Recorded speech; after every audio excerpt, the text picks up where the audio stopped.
तो दोस्तों अघोर साधना के बारे में आज बात करने जा रहे हैं। तो अघोरियों को लेके बहुत हम लोग एक कुछ डेंजरस स्पीशीज की बात कर रहे हैं, कभी कभी ऐसा लगता है, जबकि इनफैक्ट ऐसा नहीं होता। वो कोई डेंजरस लोग नहीं होते, उनकी एक साधना की एक विशेष एक अलग ही पद्धति है, उससे सबको गुजरना पड़ता है जो लोग भी इस अघोर में उतरते हैं। तो सबसे पहले तो जैसे शिव जी का आदेश रहा है, जो भी अघोरी हैं वो मोस्टली शमशान में रहें, ऐश लगा के रहें, भभूत लगा के रहें। उसके पीछे बहुत से कारण हैं। जैसे शमशान में रहने का जो आज्ञा निर्देश हुआ शिव जी की तरफ से, या जो अघोरियों के गुरु होते हैं वो जो उनको निर्देश देते हैं, दिशा निर्देश करते हैं कि आप शमशान में एटलीस्ट 3 महीने तक रहो, तो उसमें उसका विशेष कारण क्या है उस चीज के पीछे? वो है कि जितने भी अटैचमेंट्स हैं बॉडी से, चाहे वो आपके मम्मी पापा हैं, भाई बहन, रिश्तेदार, नाते जो भी हैं, या स्वयं की खुद की भी जो बॉडी है उससे जो अटैचमेंट है वो धीरे धीरे गिरती चली जाए।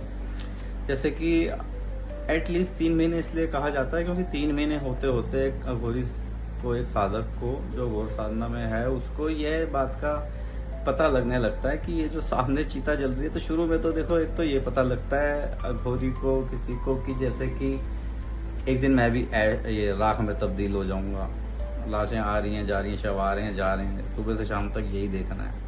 अटैचमेंट ही खत्म हो जाता है, कुछ इच्छाएं खत्म हो जाती है कि लाइफ में कुछ करना भी है, कुछ पाना है, कुछ अचीव करना है, क्योंकि बस जब शव राख ही हो जाना है तो फिर पाने का कुछ कई तात्पर्य बचता भी नहीं है, कोई मकसद कोई लाइफ का बचता भी नहीं है।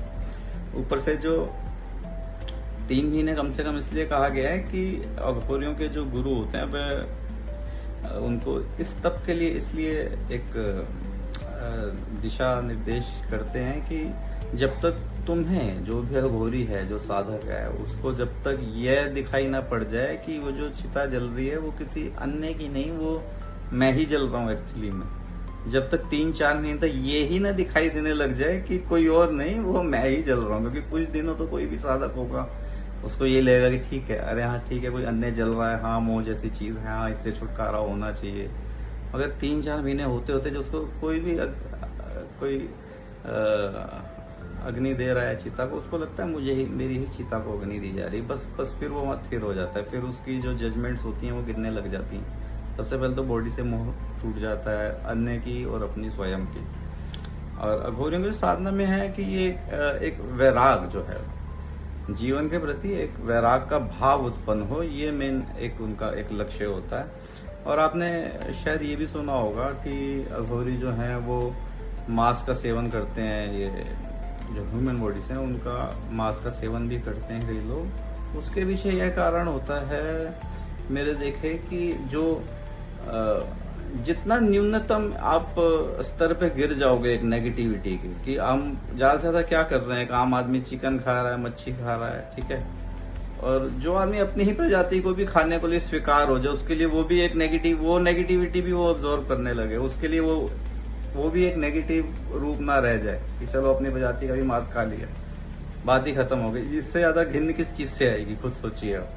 तो वो उस नेगेटिविटी, जो हाईएस्ट नेगेटिविटी भी जो है ना, उसको भी एब्जॉर्ब करने की क्षमता रखता है, वो क्षमता जुटाता है। फिर वो एक दिन क्या होता है कि जितनी भी नेगेटिविटीज हम सोच सकते हैं लाइफ में, ये खाना वो पीना वो, और भी अन्य भी गंद वंद खा लेते हैं, और ये सब भी जो मैं चर्चा कर रहा हूँ ये भी खा लेते हैं, सेवन करते हैं मांस वगैरह का। तो वो इसलिए ताकि वो जितनी भी नेगेटिविटी है वो एब्जॉर्ब कर ले, और उसके बाद नेगेटिविटी और पॉजिटिविटी के बीच का जो भेद है वो गिर जाए, जो जजमेंट है नेगेटिविटी और पॉजिटिविटी के प्रति।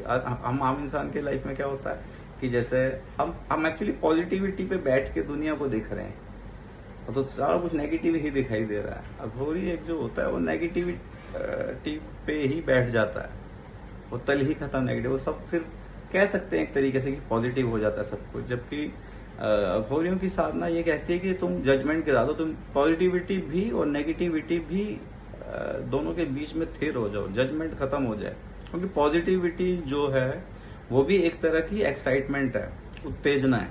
जैसे नेगेटिविटी एक उत्तेजना है, पॉजिटिविटी भी एक उत्तेजना है, चाहे वो सुख दे रही है मगर वो भी एक उत्तेजना ही है। उनके लिए वो भी गिर जाना बहुत महत्वपूर्ण है, तब जाके एक जॉब हो रही है वो सिद्ध होता है।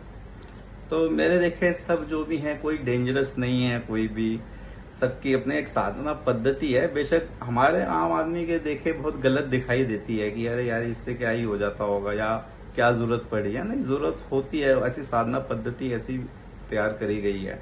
मगर हाँ, जब वो लोग सिद्ध होते हैं तो वो बहुत कट ऑफ रहते हैं दुनिया से। आपने देखा होगा कोई कभी कुछ मिलने की इच्छा प्रकट करे तो मोस्ट प्रोबेबली वो अवॉइड ही करते हैं, या हमें लगता है कि थोड़े अकर्ष हैं। एक्चुअली में होता नहीं है, क्योंकि वो उनके लिए ना एक रिस्पेक्ट गेन करना भी उनकी इच्छा से पार की बात हो जाती है। उनके अंदर ये कोई रिस्पेक्ट की और कोई फेमस होने की इच्छा भी नहीं रह जाती। इसलिए वे लोग ऐसा दर्शाते हैं अपने आप को कि कम से कम लोग उनके जीवन में हो, अवॉइड करें। और कोशिश तो उनकी यही रहती है कि वो किसी को बताए भी ना कि कुछ कुछ उन्होंने प्राप्त किया है, कुछ किसी को सिखाया है, जब तक कोई प्यासा उनके सामने ना आ जाए। तो मेरे देखे जब भी कोई आपको ऐसा कोई व्यक्ति, कोई योगी, कोई सिद्ध ऐसा कोई सामने टकराए तो उसको अवश्य रिस्पेक्ट दीजिए। और हाँ, कोशिश कीजिए उससे उसके अनुभव जानने की, और कोशिश कीजिए उससे मिलकर 2 घड़ी बात करने की, चाहे उससे रिक्वेस्ट करनी पड़ जाए, उससे कुछ चर्चा कीजिए और उससे कुछ आपके मन में जो भी प्रश्न है उससे पूछिए। और अगर आपके मन में हल्की भी कोई अध्यात्म के प्रति प्यास है तो उनसे जरूर चर्चा कीजिए, उनको प्रणाम कीजिए। और यही एक मेरा छोटा सा आज संदेश था। धन्यवाद।